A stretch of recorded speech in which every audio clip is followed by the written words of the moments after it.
There's important foundational knowledge, that you need to have in many cases to have those intelligent, important conversations with industry.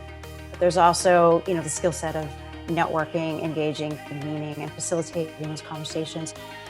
Could you talk a little bit about some of the skills and training that you feel, is critical for the up-and-comers, those interested in getting in the space? I'll go with systems thinking and complexity. See, the current system is complex. Circular economy is complex, and you need complex solution to manage that complexity. So you have to really be able to see in multiple spaces and in multiple contexts. And I think that when you look at circular, it's not on a silo.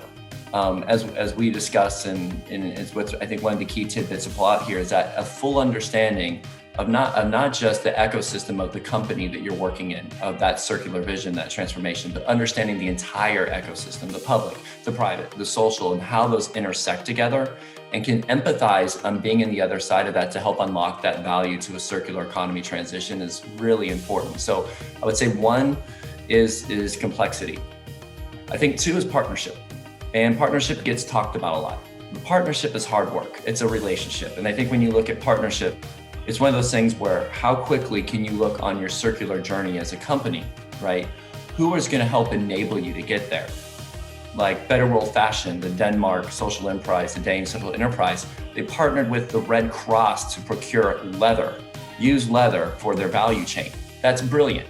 If you're not thinking of things like that, that's outside the box, it makes it very hard to be in this space. Conversely, if you're able to stretch yourself, able to be creative, and able to identify partnerships and convene where everyone has a win in a common direction, I think that's critical and important. And I think the third thing is, which is really just as critical, is being a practical idealist. We all know the world needs help right now.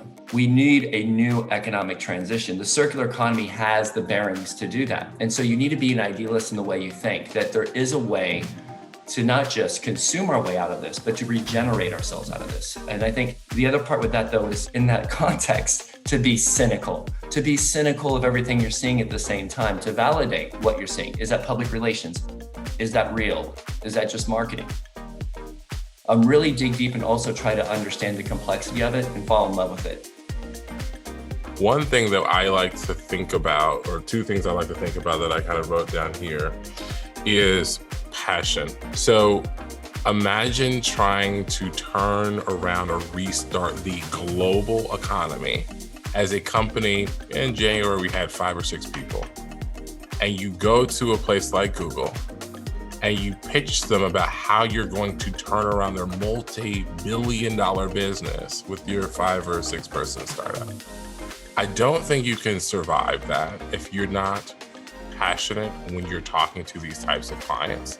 And I don't think that you can kind of grow and recruit and retain, quite frankly, the talent that you need to be able to operate these types of projects unless myself, I'm in the leadership, are passionate.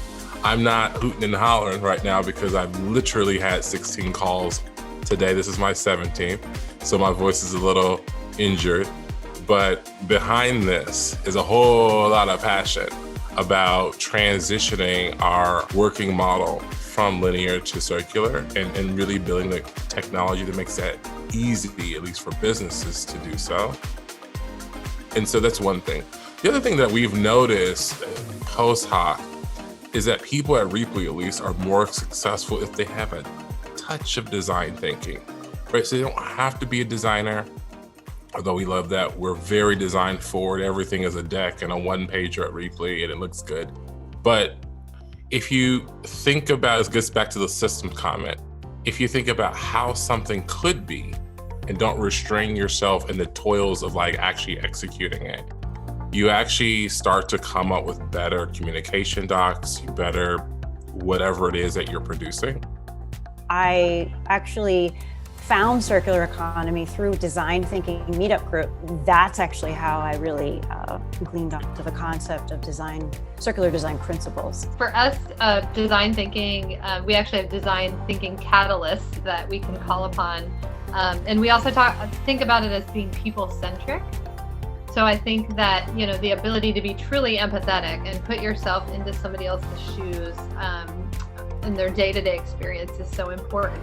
The only other thing I would add is communication skills, and both to help sort of an internal kind of discussion, as well as an external, whether it's conveying complex concepts, or my boss and I spent a lot of time, quote, landing the concept, like figuring out how to tell the story and then land the concept. Again, this could work from a marketing perspective, but you're always sort of marketing internally, right? So one example, won't get into the details of it too, but thinking, a lot of people think everything should be biodegradable and that's the answer.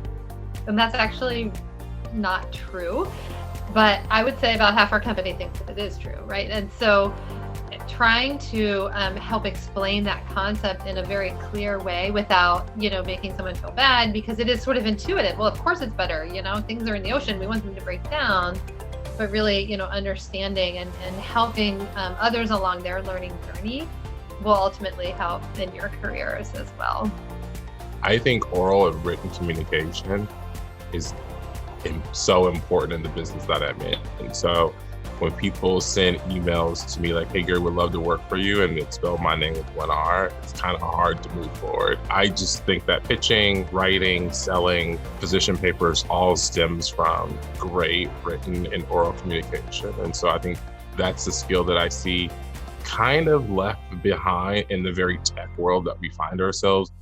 I think, for us, Lifecycle assessment is one tool in the toolbox, but it's not the only tool, because it can sometimes block other realizations, like ocean plastic pollution. That's not captured in an LCA. But at the same time, we all need to be thinking about carbon, because that's the climate crisis. Like, it's our biggest threat.